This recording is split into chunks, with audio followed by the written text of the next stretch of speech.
दोस्तों, आज का हमारा छंद है बरवय छंद। तो आइए बरवय छंद के कुछ लक्षण देख लेते हैं। बरवय छंद एक अर्ध सम्मात्रिक छंद है और प्रत्येक छंद में चार चार चरण होते हैं। प्रथम और तृतीय चरण में 12-12 और द्वितीय और चतुर्थ चरण में 7-7 मात्राएं होती है। आइए इनके कुछ उदाहरण देख लेते हैं।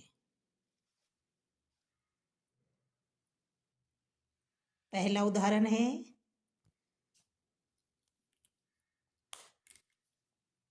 वाम अंग शिव शोभित शिवा उदार, शरद सुवारिद में जनु तड़ित बिहार।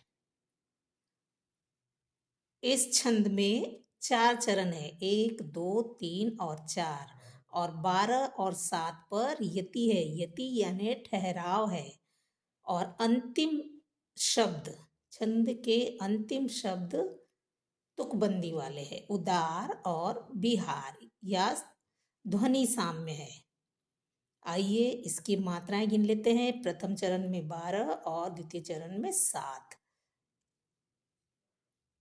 गुरु लघु गुरु लघु गुरु लघु गुरु लघु लघु। 1 2 3 4 5 6 7 8 9 10 11 12।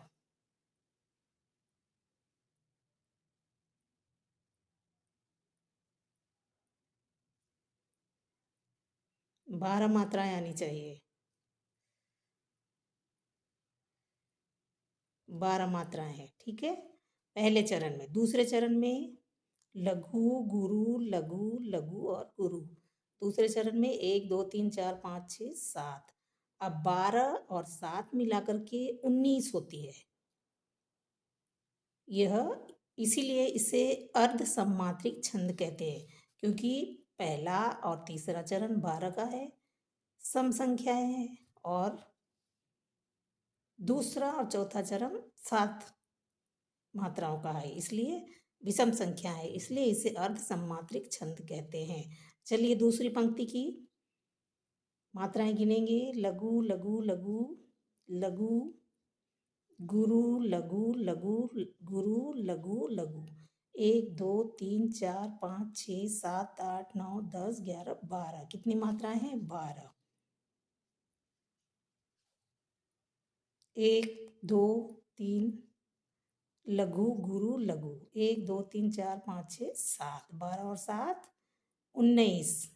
2 पंक्तियां होती है, प्रत्येक छंद में 2 पंक्तियां होती है और 12 और 13 पर यति होती है, यानी ठहराव होता है। जैसे हमने अभी गाकर बताया था कैसे ठहराव हुआ था, हम उसमें दूसरे उदाहरण में ठहराव देखेंगे। आइए। अवधि शिला का उस पर, यहाँ थोड़ा रुक गए, यानी ये यति है। था गुरु भार, तिल तिल काटे रही थी द्रग जल धार। ये 12 और 7 पर यति है। चलिए गिनते हैं। 1 2 लघु लघु गुरु गुरु लघु लघु लघु लघु। गिने इसको। 1 2 3 4 5 6 7 8 9 10 11 और 12।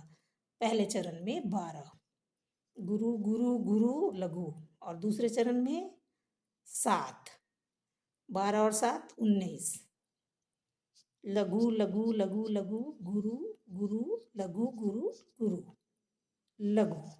2 3 4 5 6 7 8 9 10 11। इसमें भी 12 मात्राएं हैं।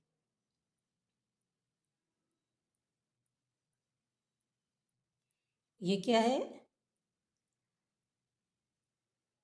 प्रथम चरण। तीसरा चरण है लघु लघु लघु लघु गुरु और लघु। 7 मात्राएं। 12 और 7 मिलाकर कितनी होंगी? 12 और 7 19 हो जाएंगे। आगे देखेंगे। लघु गुरु लघु लघु लघु लघु लघु लघु लघु लघु। ये है 12 मात्राएं हैं। गुरु लघु लघु गुरु और लघु, ये 7 मात्राएं हैं। लघु लघु लघु लघु लघु लघु लघु लघु लघु लघु, ये 12 मात्राएं हैं। ये लघु लघु लघु गुरु और लघु, ये 7 मात्राएं। 12 7 मिला करके कितनी होती है? 19 होती है। इसको पढ़ के देखिए, यति कैसे आएगी? जटा मुकुट कर सर धनु, संग मरीच, चितवनी बस्ती कनखियन, अंखियन बीच। हम यहाँ रुके और यहाँ पर भी रुके हैं। और इसकी ध्वनि साम्य देखिए, संग मरीच, अंखियन बीच। तो आखिरी जो शब्द है इसकी तुकबंदी है। यहाँ पर भी है, देखो, भार और धार, ये तुकबंदी वाले शब्द है। तो क्या सीखा आज हमने? हमने सीखा भैरव छंद में 12 और 7 मात्राएं होती है। पहले और तीसरे चरण में 12, दूसरे और चौथे चरण में 7 मात्राएं होती है। प्रत्येक पंक्ति में 19 मात्रा होती है और इसके 4 चरण होते हैं। ये ध्यान रखिएगा, यह अर्ध सममात्रिक छंद है। तो ये आपको बहुत आसान सा है, समझ में आ गया है तो वीडियो को लाइक और शेयर जरूर करिएगा। धन्यवाद।